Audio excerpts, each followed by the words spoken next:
শরীরে কোথাও ব্যথা হলে একটি দোয়া পড়ে সেখানে হাত বুলিয়ে দিবেন, আল্লাহ পাক রব্বুল আলামিন আপনার ব্যথা দূর করে দিবেন। এটা আমার কথা নয়, নবীজি সাল্লাল্লাহু আলাইহি সাল্লাম নিজে জানিয়ে দিয়েছেন। মুসলিম শরীফের 2202 নম্বর হাদিসের ভিতরে রয়েছে, 2202 অর্থাৎ 2202 নম্বর হাদিসের ভিতরে রয়েছে। খুবই চমৎকার একটি দোয়া, খুবই চমৎকার একটি আমল।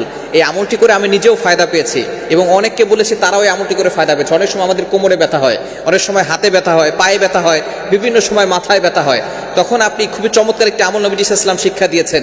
এই আমলটা করতে পারলে আল্লাহ পাক রব্বুল আলামিন আপনার ব্যথা দূর করে দিবেন। কিভাবে আমলটি করবেন?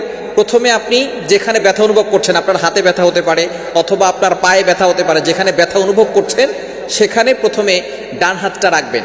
ধরুন আপনার এই হাতে ব্যথা, বাম হাতের এখানে ব্যথা, আপনি এখানে ডান হাতটা রাখবেন, রেখে 3 বার বিসমিল্লাহ পড়বেন। বিসমিল্লাহ বিসমিল্লাহ বিসমিল্লাহ, পুরোটা বিসমিল্লাহ পড়তে পারেন। বিসমিল্লাহির রহমানির রহিম 3 বার বলবেন। বলার পরে এরপরে 7 বার একটা দোয়া পড়বেন, আউযু বিল্লাহি ওয়া কুদরতিহি মিন শাররি মা আজিদু ওয়া উহাদির। খুবই চমৎকার একটি দোয়া, আউযু বিল্লাহি ওয়া কুদরতিহি মিন শাররি মা আজিদু ওয়া উহাদির।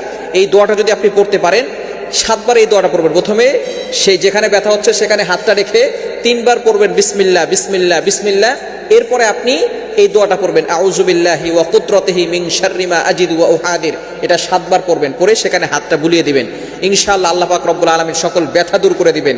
ইয়াকিনের সাথে, বিশ্বাসের সাথে যদি আপনি আমলটা করতে পারেন, অবশ্যই আপনি ফায়দা পাবেন। মনে রাখবেন, নবীজি সাল্লাল্লাহু আলাইহি সাল্লাম কখনো কিন্তু মিথ্যা কথা বলেন না। তিনি যে কথাগুলো বলেন এবং তিনি যেটা নিজে ফায়দা পেয়েছেন, সাহাবায়ে কেরামদেরকে করে ফায়দা পেয়েছেন, সেগুলোই কিন্তু আমাদেরকে জানিয়েছেন এবং আল্লাহ পাক রব্বুল আলামিন নবী সাল্লাল্লাহু আলাইহি ওয়াসাল্লামের কাছে এটা ওহীর মাধ্যমে জানিয়ে দিয়েছেন। সুতরাং নবীজি সাল্লাল্লাহু আলাইহি ওয়াসাল্লামের কথা কখনো মিথ্যা হতে পারেন না। এজন্য অবশ্যই এই আমলটা করলে, একিনের সাথে যদি আপনি করতে পারেন, আপনার ব্যথা দূর হবে।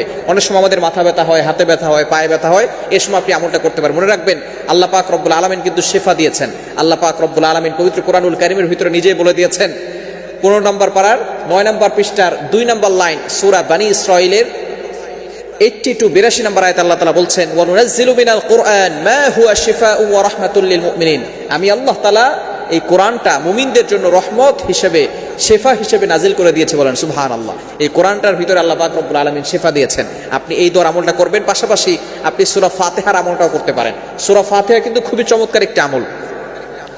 ইবনে কাইয়িম রাহমাতুল্লাহি আলাইহি তিনি বলেন, আমি যখন মক্কায় ছিলাম তখন বিভিন্ন সময় আমি যখন ব্যথা অনুভব করতাম, কোনো চিকিৎসক ছিল না এবং চিকিৎসার কোনো জায়গা ছিল না, তখন আমি সূরা ফাতিহার আমল করতাম। সূরা ফাতিহা আমি বেশি বেশি পড়তাম, এরপরে পানিতে দম দিয়ে পানিটা খেতাম। আমি আমার যেই ব্যথা হচ্ছে, যেখানে অসুস্থতা ফিল হচ্ছে, আমি সেটা অনুভব করতে পারতাম এবং আমার ভিতরে প্রভাব পড়তো যে সূরা ফাতিহা আল্লাহ পাক রব্বুল আলামিনের উসিলায়, আল্লাহ পাক রব্বুল আলামিন সূরা ফাতিহার উসিলায় আমাকে শিফা দান করে দিচ্ছেন। এজন্য অবশ্যই এই কোরআনের ভিতরে শিফা রয়েছে, দোয়ার ভিতরে শিফা রয়েছে। নবীজি সাল্লাল্লাহু আলাইহি সাল্লাম চমৎকার দোয়া আমাদেরকে শিক্ষা দিয়েছেন।